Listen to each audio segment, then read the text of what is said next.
Milí přátelé, dovolte mi, abych vás přivítala u nového dílu Klubu moderní spirituality léčivého podcastu, který věřím bude tentokrát velmi léčivý. Bude československý, ale podívá se do končin druhého světa. Bude plný pohybu, tance, ale zároveň moudrosti těla. Bude plný moudrosti čínské filozofie, protože jsem si dnes do léčivého podcastu pozvala hosta Zunu Vesan Kozánkovou, která je nesmírně inspirující bytostí. A tak mi dovolte, abych tady přivítala tanečnici, choreografku, odbornici na čínskou filozofii, ženu, která hovoří se stromy, která tančí s větrem a která se léčí sluncem a která, věřím, bude velkou inspirací pro dnešní povídání. Dobrý den. Dobrý den, děkuji za pozvání. Já, když jsem se o vás dozvěděla, moje duše se úplně zaplesala radostí, že se poznáme, protože tou vaší cestou jsem měla pocit, že se velmi shoduje i s tou mojí cestou, protože jako malá holčička až do studia konzervatoře baletu jsem měla pocit, že můj život je tu proto, abych tančila. Když jsem slyšela hudbu, tak jsem ji vnímala stále přes tanec. A myslím si, že mnoho lidských bytostí je velmi propojeno právě s elementárním světem, s bytostmi stromů, květin, že tam jsou ty nádherné duchovní bytosti, které třeba tím prvním zrakem nejsou tolik vidět, ale jsou tam, velmi nás ovlivňují a když jsme otevřeni těmto bytostem, tak oni s námi i komunikují. A myslím si, že vy jste právě tou taneční vílou, tou bytostí, která skrze své tělo poznala, že to tělo může být průvodcem právě do přátelství s těmito krásnými, moudrými, živými bytostmi, které nás obklopují. Je to tak?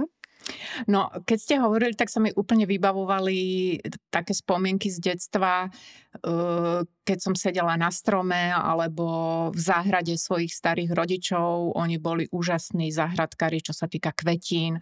Takže jak ste to hovorili, tak sa mi úplne tak silno vybavilo, že som vlastne stále medzi kvetmi, stále medzi nejakými kríkmi na nejakých stromoch. A potom, keď som od detstva som stále skákala, robila stojky, takže rodičia ma dali najprv na športovú gymnastiku, na modernú a potom začala študovať teda profesionálne tanec, balet. A kde už som bola ale zavretá v miestnostiach, hej, v tých sálach pred tými zrkadlami, človek drilluje to telo a ja som vždy mala pocit, že potrebujem stadiaľ vyletieť. Ešte šťastie, že sme cez okná, jak sme tam cvičili, že sme cez okná mohli sa von pozerať na stromy. Vždy som potrebovala tancovať vonku. Dokonca sme s mojím manželom založili takú letnú tanečnú školu v Orlických horách, ktorá bola určité obdobie veľmi populárna aj medzinárodne, že nám tam do tých Orlických hôr, na vesnici v Orlických horách chodili tanečníci z Ameriky, z Indie, z Japonska a tak ďalej. Lebo sme chceli urobiť takú alternatívu tým letným festivalom, ktoré boli o tých sálach, o tom cvičení vevnitř alebo na nejakých pódiách. My sme potrebovali tancovať v prírode, pri stromoch, pri riekach, dokonca aj v tých riekach. A túto letnú školu sme robili 20 rokov v tých Orlických horách. Až to teda skončilo tým, že sme sa do tých Orlických hôr nakoniec presťahovali a je to pre mňa taká bytostná potreba byť v tej prírode a zároveň aj v nej robiť tú svoju prácu, čož je ten pohyb a písanie a tak. Já bych ještě s dovolením neodběhla do té přírody, protože zas tak často tady nemám takovou tanečnici, jako jste vy a ženu zkušenou, která tím tanečním uměním protančila až do takové moudrosti. Moje dcera také studovala konzervatoře a já jsem si na tom uvědomila, jak je tam tolik bolesti, tolik násilí, v uvozovkách násilí na těle, jak je tam vlastně tolik odevzdání se a nespojení s tím svým tělem. Ta dívka, která na tu konzervatoř, na to taneční umění jde, tak jde, protože touží odevzdat své tělo čemusi krásnému. Že to její tělo, nebo ten chlapec, může vlastně následovat ten dar toho těla, který se skutečně může stát jakousi až filozofickou básní, může se stát řečí, nemusí vůbec používat slova k tomu, aby hovořilo. A myslím si, že během velmi krátkého času tohleto všechno se vytratí na té konzervatoři a nastane opravdu, je hezký, že vy to nazýváte klášterem. Ano. Já to nazývám krutěji, ale nebudu to tady teďka sem vnášet, to krutější slovo, i když vlastně těch dívek, vzhledem k tomu, že my v tom tanečním umění jsme pořád, protože dcera založila i taneční uměleckou školu pro děti a pro dospělé a vlastně pořád vychováváme ty děti tímhletím směrem, já herectvím, ona tancem, tak vlastně pořád mám pocit, jenom napravujeme tu krásu, která tam ty děti přivedla, tam se vytratila a mnozí úplně ztratili. No, toto je niečo, čo mňa vždy ma to znepokojovalo a už ako dieťa, ja som vlastne od 10 rokov študovala do 18 po maturitu tu tanečné konzervatórium a veľmi ma znepokojovalo, že nás vlastne nikto o tom tele nič neučí. Chce sa po nás, aby sme zhubli, chce sa po nás, aby sme dali nohy až ku hlave, ale nikto nás neučí, že ten klb má určité predpoklady a možnosti a nemôžem dokázať urobiť to, čo tá iná tanečnica, pretože architektúra môjho tela je úplne iná.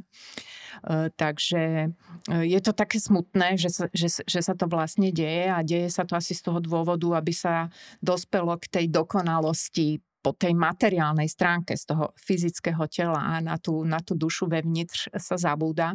Ale pre mňa aj to ľudské telo je to matéria, ale je nesmiernou studnicou pochopenia mnohých princípov, by som povedala až univerzálnych vesmírnych princípov. Takže ja som sa začala viacej zaoberať anatómiou tela. Aj som dokonca na jednej škole v Salzburgu, takej medzinárodnej tanečnej škole, vyučovala anatómiu, ale nie anatómiu lekárskú, ale anatómiu v pohybe, kde vlastne učíme sa, ako to telo anatomicky funguje priamo v tom pohybe a to je nesmierne liečivé. Ja sama som si na tom cez tento spôsob práce s tou anatómiou, cez pohyb alebo cez tanec vyliečila množstvo svojich starých zranení a tí moji študenti sa tiež liečili.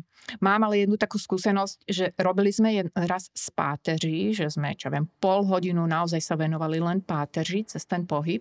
Najprv sme si študovali každý obratel, jak tá páteř vyzerá, ktorá časť páteře, aké má schopnosti. A potom jedna tanečnica začala úplne z duše plakať. Hej, a že čo sa deje? Čo sa deje? A ona plakala z toho dôvodu, že si uvedomila, že ona ju vôbec necíti, že ona žije, neviem koľko, 25 rokov s niečím vo svojom tele a pracuje s ním v tej tanečnej profesii a vôbec to nepozná, vôbec to nemá, ja to hovorím, oňuňkané svojou vlastnou pozornosťou. Si myslím, že ja by som do každej tanečnej školy dala ako povinný predmet práve spoznávanie toho tela, lebo nie len, že si pomôžeme, aby to telo potom nemalo rôzne zranenia, ale pre nás to telo bude aj chrámom, ktorý vlastne môžeme spoznávať a ctiť si ho. Nie len ho zneužívať pre tú profesiu, ale si ho aj ctiť. O tanečnicích víme, že jdou poměrně velmi brzo v uvozovkách do důchodu. Ono i to, že vlastně do nějakých těch třeba 35, když je dobře do 40 let, to tělo má obrovské úspěchy, ta duše si užívá, když to všechno dobře jde, potlesku diváků, i možná radosti, že se může v tom tanečním umění poznávat, ale pak najednou není nic. A ono se to samozřejmě děje v mnoha oborech, děje se to i ve sportovních oborech, kde je vlastně tak intenzivní tlak na to fyzično, na ty výkony a pak to vlastně všechno skončí, ale vy jste tak úplně fantastickým způsobem od těch všech úspěchů, které jste měla, tančila jste, věnovala jste se současnému tanci vlastně po celém světě, tak jste najednou jako kdyby ruku v ruce objevila v sobě ten obrovský dar pro, teďka úplně mám slovo propájení, což asi není ani slovenský výraz, ale propojování se do těch vlastně dalších možností, kam ta energie toho těla může vplout a jak s tím tělem souvisí. A vy byste, promiňte, ale to je váš úkol, ano. Jo. Měla do všech tanečních škol skutečně jako zavést vůbec principiálně nejenom to, o čem jste hovořila, jak poznávat to svoje fyzické tělo tak, aby bylo zdravé, ale vůbec jako principiálně, aby se v těch tanečních školách začalo trošku jinak přemýšlet, jinak naciťovat. A ono by vlastně začalo podle mě i vznikat úplně jiné nové taneční umění z tohoto jiného vnitřního ponoru do lidského těla. Takže to ste ma teraz zaúkolovala.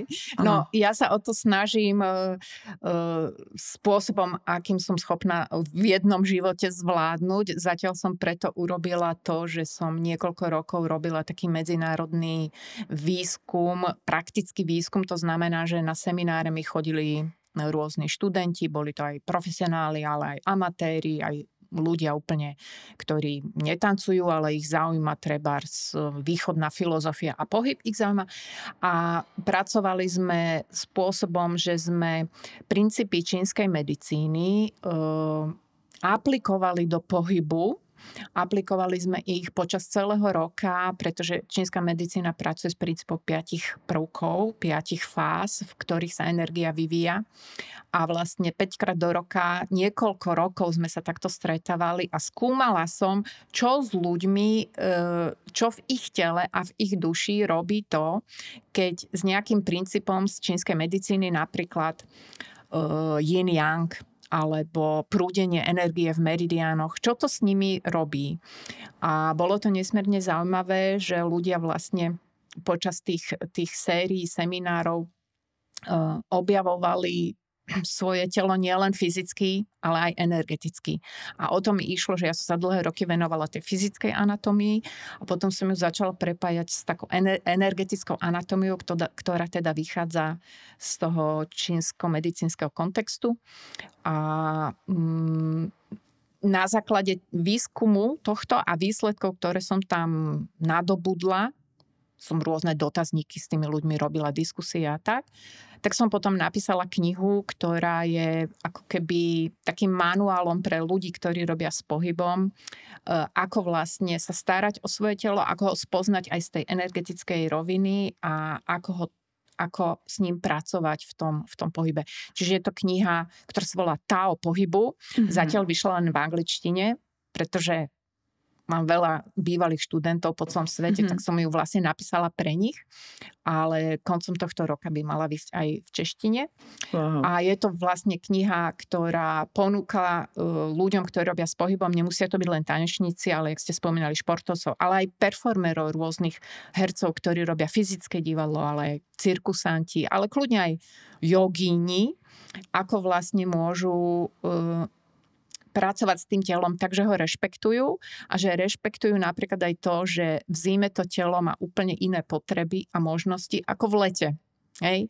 A my bežne fičíme na plný plyn v akomkoľvek ročnom období a toto som sa tak v rámci svojich možností snažila zaznamenať v tej knihe a možno v nejakom ďalšom živote.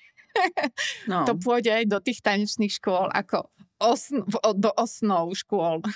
No, vy otevíráte tolik témat, já vždycky bych u toho tématu ráda zůstala, neodběhla nikam jinam. Nicméně tady dám takovou vsuvku, že jste zmínila, že jste napsala knihu Tao pohybu, na kterou se teda můžeme těšit, že bude v češtině.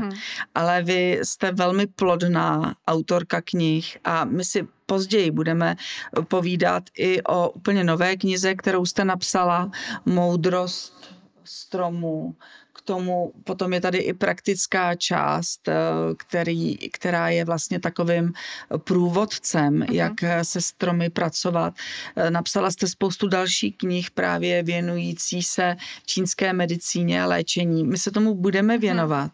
Nicméně vy jste tady právě otevřela to téma, že my v dnešní době a v dnešní společnosti jsme zvyklí potlačovat potřeby svého těla.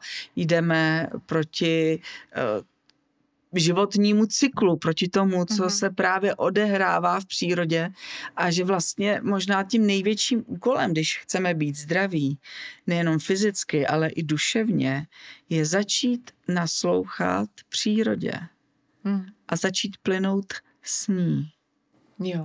Jo, presne tak, ale mnohí ľudia si ani neuvedomujeme, že to treba, hej?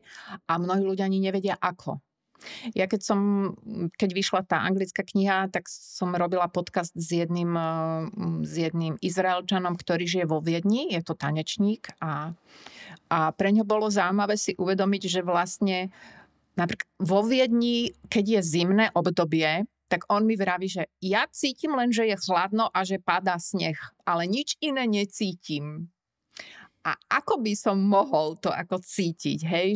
Že je to podľa mňa aj tým, že ľudia nevedia, že v tej prírode sa dejú určité procesy, pretože my sme od nej tak odrezaní, že v podstate sme stratili s ňou kontakt. Takže ja sa snažím v rámci svojich možností ľudí späť do tej prírody pritiahnuť. Buď cez tie knižky, alebo cez tú svoju prácu. My v tých Orlických horách máme tam také malinké centrum, kde ľudia môžu prísť a trošičku tú prírodu akože naozaj zažiť a rozprávam im o nej. Chodím s nimi medzi stromy, ale mám len určitú kapacitu. No, ale presne ako ste hovorili, že toto je jeden z dôvodov, prečo potom nerešpektujeme sami seba a ideme proti určitým prírodzeným veciam. A ja sama sa to neustále učím. Nechcem, aby som tu vyzerala, že ja som majsterka v sledovaní prírody a v nasledovaní toho a v absolútnej harmonii. To vôbec nie, že pre mňa je to neustále nejaký výzva k tomu, aby som všelijaké moje nápady mojej mysle alebo túžby môjho ega dokázala skrotiť cez to, že si uvedomím, že tudy cesta nevede a že treba sa trošku zamerať na to, čo sa práve teraz deje v tej prírode a naučiť sa od nej niečo a aplikovať to hlavne do svého života. My tady filozofujeme, ale mohla bych vás poprosit třeba i o nějakou praktickou ukázku nebo praktický návod k tomu, o čem tady teda vlastně hovoříte, jak teda nevnímáme tu přírodu kolem sebe, když přece je jasné, že když prší, tak vnímáme, že jsme mokří, když svítí slunce, takže je nám teplo. Tak napríklad úplne z takých najjednoduchších a najevidentnejších je zimné obdobie, kedy príroda hibernuje de facto. Áno. A my ľudia sme zvyknutí v zime tiež vstať na tú istú hodinu, ísť do práce, ako sme robili na podzim alebo v lete. A v zime samozrejme je menej svetla. Ráno, keď sa zobudíme o 6, je ešte tma. Večer, kedy zapadá slnko. Hej, že o 5 už je tma. Ale my sme zvyknutí tým, že máme elektrínu a že žijeme v nejakom systéme, tak vlastne fungujeme stále normálne a nedovolíme si v tej zime trošičku sa zahibernovať. Nehovorím, že máme úplne vypnúť, že máme zaliesť do nôr ako nejaké líšky a medvede, ale možno len zjednodušiť a trošičku pozmeniť ten rytmus života v zime, možno viacej rešpektovať to, že tak nie je svetlo vonku, tak to asi znamená, že mám viacej oddychovať, že nemám čumieť na tú bedňu do 11. alebo do 1. v noci. Takže to je úplne také najevidentnejšie, že tá zima by mala byť aj pre nás naozaj s tým oddychom. Mnoho ľudí zimu nemá rado, lebo je chladno, lebo je tma, tak odletí do nejakých tropických krajín. To je něco, co třeba já vůbec nedávám. Já jako představa, že v zimě, když je tady ten chlad, ten sníh, to bílo, že bych se teď jako sebrala a jela do Thajska vlastně se vystavovat slunečním paprskům. Jako moje duše a moje tělo potom vůbec netouží. A ja nehovorím, že sa to nemôže, alebo že je to smrtiace, ale častokrát to ľudia urobia len preto, že niekde z Facebooku na nich vyskočí nejaká reklama a on si povie, no tak to by bolo super. Hej, že vlastne častokrát ani si neuvedomuje, čo sú naše skutočné potreby. Že tých impulzov zvonku je toľko a my sa potrebujeme zastaviť, aby sme sa ponorili do tých vlastných potrieb. De facto, dneska ráno som čítala knižku a bola tam taká úžasná veta, že naše skutočné potreby sú naozaj veľmi obyčajné a jednoduché. My naozaj toho nepotrebujeme veľa. A keď človek sa naučí žiť s tými úplne jednoduchými potrebami, tak mu je ďaleko lepšie. Má viac času aj na seba a tým pádom sa aj vie ponoriť do toho sledovania svojich potrieb, ale aj tej prírody a nejak sa s ňou zjednotiť. To jsou ty jednoduché potřeby, které člověku jsou dostatečné k tomu, aby žil šťastný a zdravý život. No ja si myslím, že to je jedlo, voda, pohyb, fungujúce medziľudské vzťahy. Nepotrebujeme nejakú Harley Davidson motorku alebo odletieť uprostred zimy na tú Srí Lanku alebo kam. Jednoduché potreby je to, bez čoho by sme nemohli žiť. Hej? Že úplne také tie základné. Tým ale nechcem povedať, že nejaké okorenenie života je niečo zlé. Hej, urobiť si radosť z niečoho, čo možno sa vymýka z nejakého všedného rámca života, alebo ísť na nejakú super dovolenku z času na čas, to je super, hej, ale de facto si človek uvedomí, že to ani nepotrebuje, ak má dostatočne hlboké bohatstvo vo svojom vnútri, z ktorého môže čerpať. To bohatství je také podepřeno právě tím napojením se na to nejpřirozenější, co nás obklopuje. A to je příroda. Já opravdu smekám před vaší knihou Moudrost stromu, taoistickým průvodcem plynutím života. A když jsem mi tak četla, tak jsem si tak přemýšlela, pro koho ta kniha je. A věděla jsem, že jste napsala knihy, které se staly bestsellery, že byly okamžitě vyprodány. Velmi mi do toho zapadala předmluva Aničky Hogenové, která to tak krásně podepřela, to vaše plynutí a napojení na ten dialog s tou přírodou, protože vy tady velmi plynete po ročních obdobích, po jednotlivých stromech, po komunikaci s nimi a po jakémsi dialogu se stromem. Vy vlastně dáváte stromu hlas. Odkud ten hlas toho javoru, buku, dubu přichází, abyste ho mohla dát do slov a přenést do vaší překrásné knihy, protože ta kniha je neskutečně i výtvarně nádherná. Mnoho se tam člověk dozví o Tao, i o těch všech znacích, které tak nějak něčím přitahují, přitom vůbec my, co to nestudujeme nebo neznáme, nevíme, ale vy to tak krásně všechno objasníte, vysvětlíte a já teda musím říci, že mám pocit, že ta kniha nejenom, že je nesmírně léčivá, ale ona mě jako úplně dojímá ke šťastným slzám. Naozaj. Je prekrásna. Ďakujem veľmi pekne. Pre mňa osobne táto kniha je taký môj masterpiece po tých všetkých, ktoré boli také viac akože praktické z toho zdravotného hľadiska, tak toto je taká liečivá kniha cez filozofiu a cez prepojenie s prírodou. No a na vašu otázku, že ako teda s tými stromami komunikovať, alebo ako ten stromy k nám promlovají, tak musím povedať, že ako dieťa som neustále na stromy pozerala. Pre mňa tie stromy boli ako učitelia už len cestu, ako keby cez pohľad na tie stromy som dostávala nejaké vnúknutia. Boli to nejaké myšlienky, ktoré som ešte ako dieťa nevedela zadefinovať. A potom, keď sme sa ako neustále z detstve aj v mladosti som chodila do prírody na rôzne tábory a tak.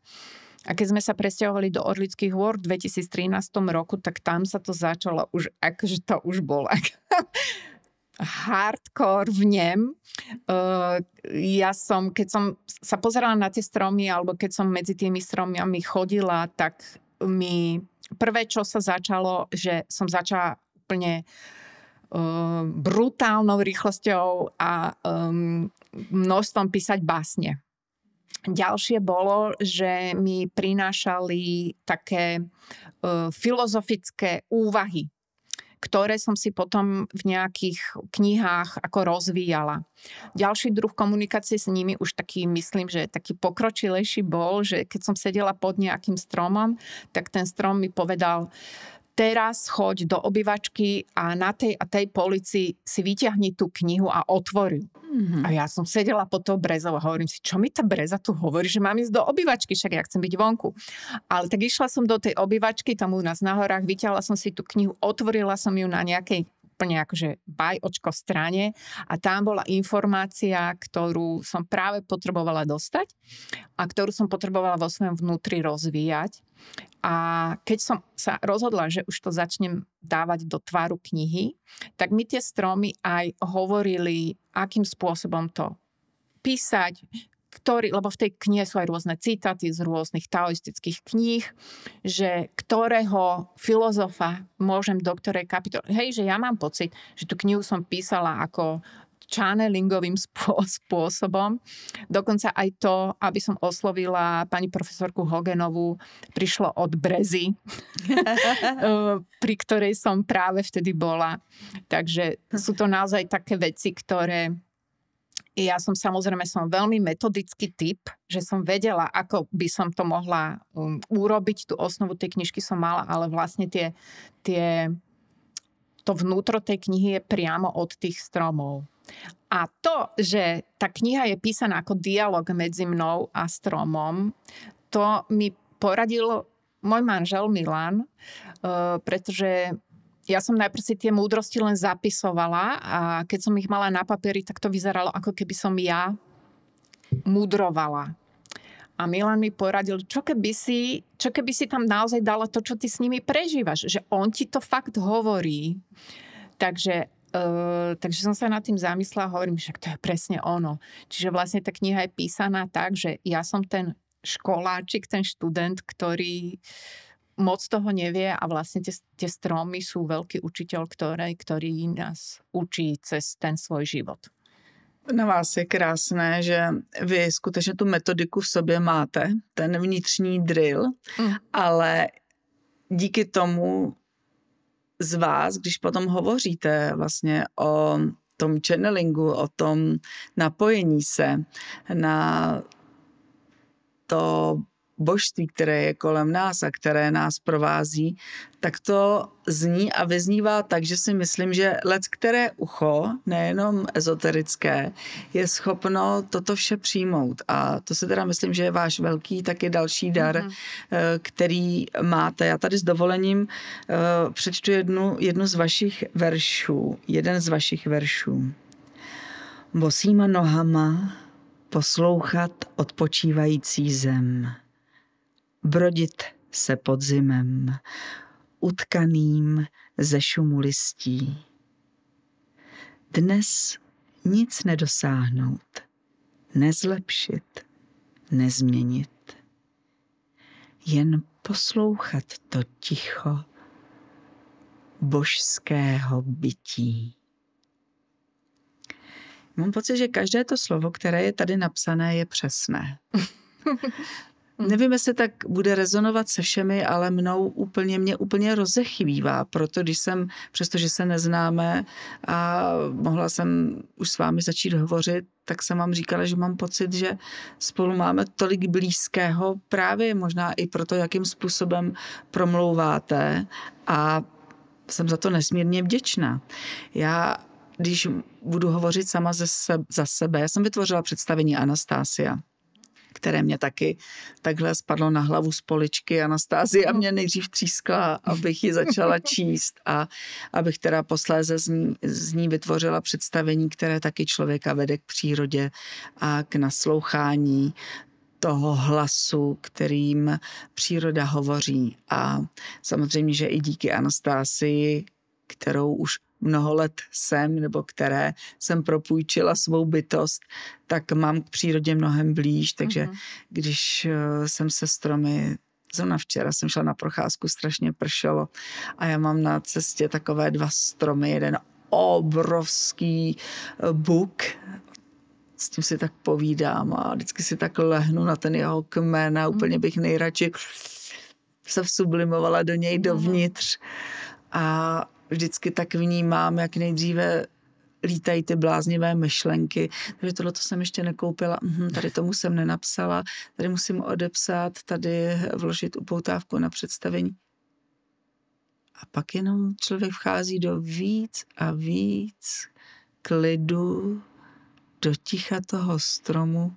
Úplně slyším, jak kdyby ten strom řekl, tak už si odpočni, pojď.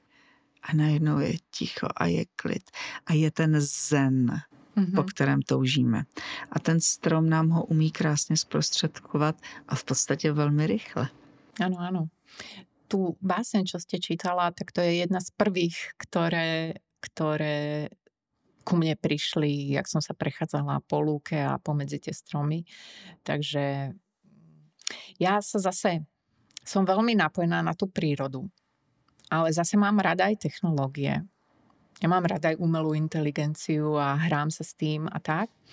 A tým som len chcela povedať, že nie som len nejaký neuzemnený, neukotvený človek. A zároveň túto knihu som ešte písala ako keby, keďže som choreografka, tak pri tvorbe pracujem stále tým choreografickým spôsobom a mám pocit, že túto knihu som schoreografovala, že som vlastne ako keby kompozične pracovala takým istým spôsobom ako pri choreografii. A pri choreografii tiež ten choreograf si môže všetko naplánovať, ako to spraví, ale najkrajšie v tej choreografickej práci alebo v tej divadelnej práci, keď ostane otvorený nejakým možnostiam, aby niečo prišlo z hora, aby niečo neprišlo len z toho mozgu. Takže pre mňa je to o tom. Já vlastně pracuji především z toho hora, přes ten intuitivní proud, který pak naopak zase až na konci té cesty tomu dávám nějaký formát, nějakou jasnou podobu. Mnohdy i třeba ty představení, která tvořím, která píšu, která eventuálně režíruju nebo i choreografuju, či píšu hudbu, tak vlastně jsou nejdřív tím intuitivním proudem, který až vlastně během toho hraní spolu s těmi diváky dostává tu konečnou, i když konečnou, ono to nemá nikdy konečnou podobu v naslouchání i tomu divákovi. Ano. A musím říct si, že vlastně být v tom divadelním, tvůrčím procesu, že to je vlastně velký dar, který jsme dostali, že můžeme takto tvořit. Další téma, které nesmíme opomenout, otevřít spolu s vámi, je tedy vůbec filozofie, čínská filozofie zenu, filozofie akupunktury, vlastně všeho toho, čemu vy se věnujete ve své práci, co možná samozřejmě už v dnešní době můžeme si dojít na akupunkturu, můžeme si dojít, mně úplně vypadlo to hlavní slovo na bodovou, to, čemu vy se věnujete, jak se jmenuje? Shiatsu. Na shiatsu. Ale vlastně možná, že lidi napadá, a proč teda tady v československé zemi máme přinášet ten léčivý směr z úplně druhého konce světa. Že proč? Že proč a že ano. Jak a že ano. Proč vy a tak. Áno. No, myslím si, že proto, lebo je veľmi funkčný a bola by škoda nevyužívať niečo, čo je naozaj efektívne. Ďalšia vec je, že my v našom prostredí sme mali veľa takých metód a možností, ako pracovať aj v liečbe, ale aj v nejakom svojom duchovnom vývoji, čo sa týka napojení sa na svoju slovanskú minulosť, ale toto bolo veľmi potlačené, takže ako keby tie vlastné korene ani nemáme, alebo ich veľmi ťažko objavujeme a odhalujeme a sme schopní s nimi pracovať, čo je veľká škoda. Takže keď k nám príde niečo, čo pochádza z Číny a čo je, by sme mohli povedať, že je to akože skôr je to pre nich, tak nie, pretože tá čínska filozofia taoistická, z ktorej vychádza teda aj čínska medicína, aj feng shui a mnoho rôznych tých čínskych oblastí, tak je veľmi univerzálna. Vznikla síce v Číne, ale bola samozrejme úplných v počiatkoch zase ovplyvňovaná indickou kultúrou a tak ďalej, že vzniklo to tam, ale tá univerzálnosť, ktorú tá filozofia obsahuje, tak je nesmierne úžasne aplikovateľná aj u nás. A ja sa v tých knihách snažím, napríklad keď mi vyšla kniha Tao, Cesta ku zdraviu, ktorá je vyslovene len o čínskej medicíne, ako ju môže človek, aj obyčajný človek aplikovať vo svojom živote, tak prichádzala som na to, že tieto veci nám zdravý selský rozum hovorí a naše babičky to robili. To, čo ja tu teraz píšem o tom, že to čínska medicína nám radí, tak nám de facto radili naše babičky. Hej, takže nie je to niečo akože z veľkej diaľky nám vzdialené a cudzie, ale oni boli schopní to tak metodicky vypracovať tie všetky poznatky z tej čínskej medicíny, že nám to dali ako na tanieri, že používajte to aj v iných končinách sveta, nielen v tej Číne. Takže z toho dôvodu mnohým ľuďom to pomáha, ale aj vtedy im to pomôže, keď sami začnú na sebe niečo meniť. Hej, keď neprídu len na tie ihličky alebo nejedia len nejaké tie byliny čínske, ale keď totižto tá čínska medicína nie je len o tom, že niečo externe do mňa vstupuje, čo ma lieči, ale prináša aj myšlienky, že my sme hlavne tí, ktorí sa musíme liečiť, my musíme zmeniť svoj spôsob života, spôsob stravovania a tak ďalej. Čiže ak je dobrý praktikant čínskej medicíny, tak toho svojho pacienta aj mení ho filozoficky, že mu ponúka, ako keby ho vyzýva nenápadne, aby sa nad tým všetkým zamýšľal a prispieval k tej liečbe aj on sám. A to ma práve na tej taoistickej filozofii veľmi, veľmi baví a láka ma, že ja sa snažím s ňou žiť, aby som bola zdravá a v druhom alebo v rovnakom, čo sa týka dôležitosti, aby som bola šťastná, aby som bola vnútorne vyrovnaná a nezaoberala sa nejakými zbytočnosťami, neprežívala emócie nejak nadmieru, aby som bola vyrovnaná, čo nie samozrejme vždycky sa mi podarí, ale že tá taoistická filozofia prináša do toho zdravia nie len to, aby sme si rýchlo vyliečili nejaké bolavé koleno, ale aby sme aj prišli na to, že či z nejakého prepojenia na môj spôsob myslenia ma to koleno nebolí. Když nic nebudete vymýšlet, tvořit, nejlépe pomůžete ostatním. To teď říkám sama sebe, mne to, že padne vtipné. Pýtala som sa tej umelej inteligencie, že čo mám poradiť ľuďom, ktorí majú strach, že nebudú mať na nájom alebo na splátenie hypotéky. Ja si predstavím, ako strom má zapustené tie korene a zapúšťam ja aj svoje korene, ktoré samozrejme nie sú fyzické, ale sú energetické. A prečo to robím? Preto, aby som mala svojho ducha tu, aby som neodbiehala kamkoľvek, aby som nemala trému, aby som dokázala reagovať na to, čo sa ma pýtate. Já mnohokrát děkuji za všechny ty dary, které skrze vás plynou a že jsou skutečně občerstvující a inspirující. Děkujeme i vám divákům, za důvěru a staňte se členy Klubu moderní spirituality a díky tomu můžete podporovat další rozhovory, které budou vznikat. Pod videem stačí kliknout a stanete se součástí Klubu moderní spirituality. Dejte si odběr, aby vám žádné video už neuniklo.